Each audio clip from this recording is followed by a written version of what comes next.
Hello bachcho, let's see the question. The question is red-green color blindness is a sex-linked trait in humans. X capital C is equal to normal allele and X small c is equal to color blind allele in the following cross. To which of the groups shown below consists of the Pat's grandparents? तो यहाँ पे बोल रहा है PAT का हमें ये chromosome यहाँ पे दे रखा है और यहाँ पे इसके ग्रैंड पेरेंट्स कौन होंगे वो हमें यहाँ पे ऑप्शन से बताना है। तो यहाँ पे हम लोग सबसे पहले देखेंगे इस क्वेश्चन का की कंसेप्ट। तो यहाँ पे अगर हम लोग की कंसेप्ट में देखें तो हम लोग यहाँ पे बोल सकते हैं कि यहाँ पे जो कलर ब्लाइंडनेस होता है बेसिकली ये एक तरह का जेनेटिक डिसऑर्डर होता है। तो हम लोग बोल सकते हैं that colour blindness is a genetic disorder. It is a genetic disorder. तो यहाँ पे जेनेटिक डिसऑर्डर का मतलब ये होता है कि it is pass down from the parents to offspring. तो यहाँ पे कलर ब्लाइंडनेस के जो पेशेंट्स होते हैं उनको यहाँ पे रेड और ग्रीन कलर में डिस्टिंग्विश नहीं कर पाते हैं। तो यहाँ पे हम लोग बोल सकते हैं कि अगर हम लोग बात करें अबाउट कलर ब्लाइंड की, तो जो कलर ब्लाइंड पीपल होते हैं या फिर जो ऐसे पर्सन होते हैं they are unable to distinguish या फिर डिफ्रेंशिएट। तो वो जो है वो यहाँ पे डिस्टिंग्विश नहीं कर पाते हैं या फिर डिफ्रेंशिएट नहीं कर पाते हैं between red and green colour. Red और ग्रीन कलर में वो डिफ्रेंशिएट या डिस्टिंग्विश नहीं कर पाते हैं। तो कलर ब्लाइंडनेस किस तरह का डिजीज होता है? तो बेसिकली ये एक रेसेसिव सेक्स लिंक्ड डिजीज होता है। It is a recessive and it is a sex linked disease. इसका जो ट्रेट होता है वो प्रेजेंट होता है ऑन द एक्स क्रोमोसोम। तो हम लोग बोल सकते हैं present on the trait is present on the x chromosome. X chromosome पे इसका जो ट्रेट है वो प्रेजेंट होता है। अगर हम लोग यहाँ पे पैट्स के पेरेंट्स की बात करें तो यहाँ पे हम लोग बात करेंगे अबाउट द मदर। तो यहाँ पे मदर में हमें किस तरह के क्रोमोसोम देखने को मिल रहा है? तो वो यहाँ पे देखने को मिल रहा है X capital C and X with small C. तो यहाँ पे हम लोग देख सकते हैं कि ये कैपिटल सी वाला जीन तो नॉर्मल है, लेकिन यहाँ पे जो स्मॉल सी वाला जीन है ये यहाँ पे हमें कलर ब्लाइंडनेस शो कर रहा है। तो जब यहाँ पे फीमेल्स में कलर ब्लाइंडनेस हमें मतलब कलर ब्लाइंडनेस की वो कैरियर होती है, तो यानी कि आइदर ऑफ द पेरेंट वो यहाँ पे कलर ब्लाइंड हो सकता है। तो यहाँ पे इसकी दो पॉसिबिलिटी हो सकती है, या तो मदर यहाँ पे ये कंडीशन हो सकता है या फिर मदर जो है वो यहाँ पे इस कंडीशन की भी हो सकती है। मतलब कि वो आइदर कलर ब्लाइंड हो सकती है या कलर ब्लाइंड की कैरियर हो सकती है।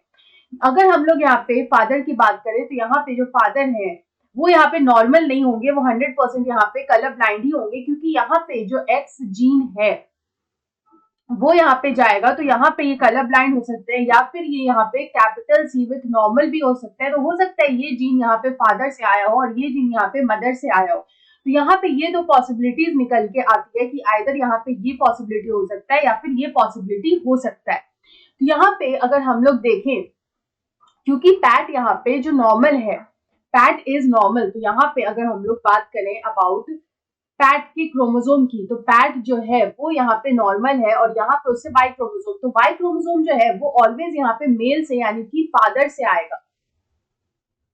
और यहाँ पे जो ये एक्स क्रोमोसोम है ये ऑलवेज यहाँ पे फीमेल या फिर मदर से ही आएगा। तो यहाँ पे अगर हम लोग देखें तो यहाँ पे इस तरह से दो पॉसिबिलिटी जो है वो यहाँ पे निकल के आ रही है अबाउट द ग्रैंड मदर और ग्रैंड फादर। तो यहाँ पे अगर हम लोग देखें तो यहाँ पे जो पॉसिबिलिटी हमें देखने को मिल रहा है वो हमें मिलेगा in this case and in this case. तो यहाँ पे ये दो पॉसिबिलिटी हमें यहाँ पे निकल के आ रही है, क्योंकि ये और ये तो यहाँ पे पॉसिबल नहीं हो पाएगा। अगर हम लोग यहाँ पे नेक्स्ट देखें तो यहाँ पे हम लोग बात करेंगे अबाउट फादर। तो यहाँ पे इसके अगर फादर की बात करें तो फादर यहाँ पे हमें दे रखा है X with small C and Y. मतलब यहाँ पे जो फादर है वो यहाँ पे कलर ब्लाइंड है। The father is colour blind. तो अगर यहाँ पे फादर कलर ब्लाइंड है तो यहाँ पे डेफिनेटली ये जो क्रोमोसोम है वो आएगा मेल से या फिर फादर से, यानी कि पैट के ग्रैंड फादर से, and this will be from the grand mother, या फिर हम लोग बोल सकते हैं from the mother of the father. तो यहाँ पे अगर हम लोग बात करें अबाउट फादर की, तो फादर की जो मदर है वो यहाँ पे कैसी होगी, एटलीस्ट वो यहाँ पे कैरियर होगी। यहाँ पे अगर पैटर्नल ग्रैंडमदर की बात करें तो वो यहाँ पे ये पॉसिबिलिटी या तो आ सकती है या फिर यहाँ पे ये पॉसिबिलिटी आ सकती है। सिर्फ यही दोनों पॉसिबिलिटी है, क्योंकि यहाँ पे ये क्रोमोसोम जो है वो यहाँ पे आ रहा है मदर से, तो मदर या तो आइदर कैरियर होगी या फिर डिजीज होगी। तो यहाँ पे डिजीज का हमें कहीं भी नहीं दिख रहा है, लेकिन यहाँ पे हमें दो जगह पे कैरियर जो है वो हमें यहाँ पे देखने को मिल रहा है। अगर हम लोग यहाँ पे फादर की बात करें तो फादर कैन बी नॉर्मल, तो यहाँ पे अगर हम लोग फादर के क्रोमोसोम की बात करें तो वो आएगा एक्स, सी एंड वाई। और अगर हम लोग यहाँ पे मदर की बात करें तो दो ही पॉसिबिलिटी हो सकती है, वो होगा X capital C and X small C, which will be carrier. तो यहाँ पे अगर हम इस क्वेश्चन का करेक्ट आंसर देखें तो हम देख सकते हैं कि ऑप्शन डी में जो हमारे पॉसिबिलिटीज हैं वो यहाँ पे मैच करते हैं। So option 3 is the right answer. I hope you understood it well. Best of luck.